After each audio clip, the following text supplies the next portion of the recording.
جس کا منتخب وزیر اعظم حلف اٹھاتے ہوئے خاتم النبیین کا لفظ جس کی زبان پر نہیں آتا، میرے بھائیوں اس قومی اسمبلی میں یہی قرارداد پیش ہوئی، متفقہ منظور ہوئی، یہی قرارداد سینٹ میں پیش ہوئی، متفقہ منظور ہوئی، پنجاب اسمبلی میں پیش ہوئی، متفقہ منظور ہوئی، آزاد کشمیر میں پیش ہوئی۔ میرے بھائیوں آج پوزیشن یہ ہے، میں آپ سے درخواست کرتا ہوں، میری بہترین معلومات کے مطابق کراچی سے لے کر خیبر تک پورے ملک کے ڈی سی صاحبان کو گورنمنٹ کی طرف سے، اسمبلی کی طرف سے یہ خط چلا گیا کہ آج کے بعد جب بھی آپ اپنی خط و کتابت میں حضور کا نام لکھیں، اکیلے آپ کا نام نہ لکھا جائے، خاتم النبیین کا نام بھی ساتھ میں لکھا جائے۔ بھائیوں ذرا توجہ کریں،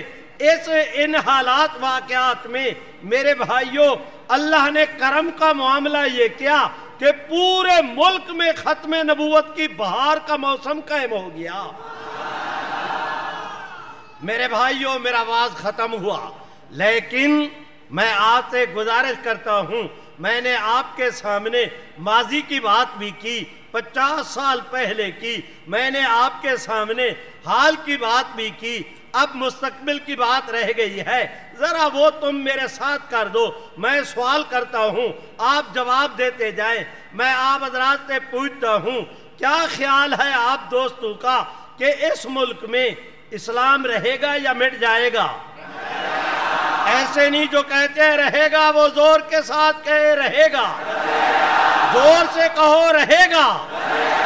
میں آپ دوستوں کی موجودگی میں درخواست کرتا ہوں، اپنے ان قائدین کی قیادت پہ میں درخواست کرتا ہوں، بھائیوں ذرا توجہ کریں، انشاءاللہ ملک بھی رہے گا، ملت بھی رہے گی، جمعیت بھی رہے گی، محمد کی ختم نبوت بھی رہے گی۔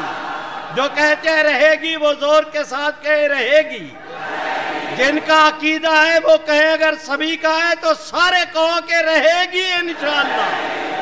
اب میں آپ حضرات سے گزارش کرتا ہوں، میرے بھائیوں ذرا توجہ کریں، پہلے ہمارے ملک عزیز پاکستان میں 2 حکومتیں ایسی آئی ہیں، اپنے زمانے کی ذلیل ترین حکومتیں تھیں، اپنے زمانے کی انتہائی کمینی، اپنے زمانے کی انتہائی متعفن قسم کی 2 حکومتیں آئیں۔